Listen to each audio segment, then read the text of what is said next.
তীব্র গরমে হাসপাতালগুলোতে বাড়ছে রোগীর চাপ। এ বিষয়ে বিস্তারিত জানাতে খুলনার শহীদ শেখ আবু নাসির বিশেষায়িত হাসপাতাল থেকে সরাসরি যুক্ত হচ্ছেন সহকর্মী নূর ইসলাম রকি। রকি, হাসপাতালে রোগীর চাপ কেমন দেখছেন, বিস্তারিত জানাবেন। ধন্যবাদ অরিন। খুলনা প্রচন্ড তাপদাহে আসলে হাসপাতালগুলোতে রোগীর চাপ দীর্ঘ লাইনে পরিণত হয়েছে। খুলনা শিশু হাসপাতাল, খুলনা মেডিকেল কলেজ হাসপাতাল, শহীদ শেখ আবু নাসির বিশেষায়িত হাসপাতাল, সংক্রমণ ব্যাধি হাসপাতালগুলোতে আসলে আমরা যে খবর পেয়েছি প্রতিটি হাসপাতালে আসলে রোগীর সংখ্যা বেড়ে গিয়েছে।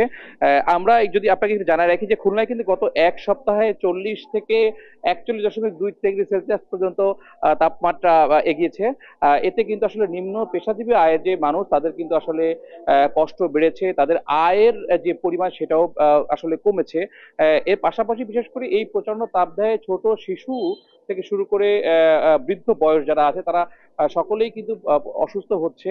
আমরা যদি আপনাকে জানাই রাখি যে খুলনা শিশু হাসপাতালে আসলে 200 প্লাস আপনার যে বেডগুলো আছে কোন হাসপাতালগুলোতে কিন্তু শিশুর দীর্ঘ লাইনের কারণে পর্যাপ্ত পরিমাণে রোগী তারা ভর্তি করতে পারছে, তারা আসলে রোগী ফেরত দিয়ে দিচ্ছে। খুলনা মেডিকেল কলেজের যে তথ্য আমাদের কাছে এসেছে যে ওখানে শিশুদের জন্য 55টি বেড থাকলেও গতকালই প্রায় 250-র মতো শিশু ভর্তি হতে গিয়েছে। পাশাপাশি একটু জানিয়ে রাখি যে খুলনার যে সংক্রমণ ব্যাধি হাসপাতাল, এখানে ডায়রিয়ার জন্য যে নির্দিষ্ট আসন আছে এই আসনগুলোর তুলনায় বেশি রোগীর চাপ আছে। এবং আমরা এখন আছি খুলনা শহীদ শেখ আবু নাসির বিশেষায়িত হাসপাতালে।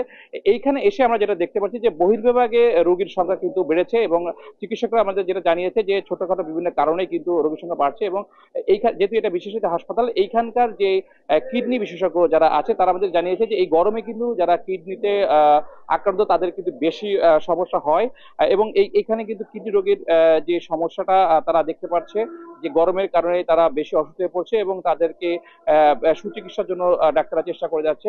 অরিন, খুলনা থেকে এটা ছিল আমার কাছে সর্বশেষ তাপদাহের সংবাদ। রকি, আপনাকে ধন্যবাদ। দর্শক, খুলনার শেখ আবু নাসির বিশেষায়িত হাসপাতাল থেকে যুক্ত হয়েছিলেন আমাদের সহকর্মী।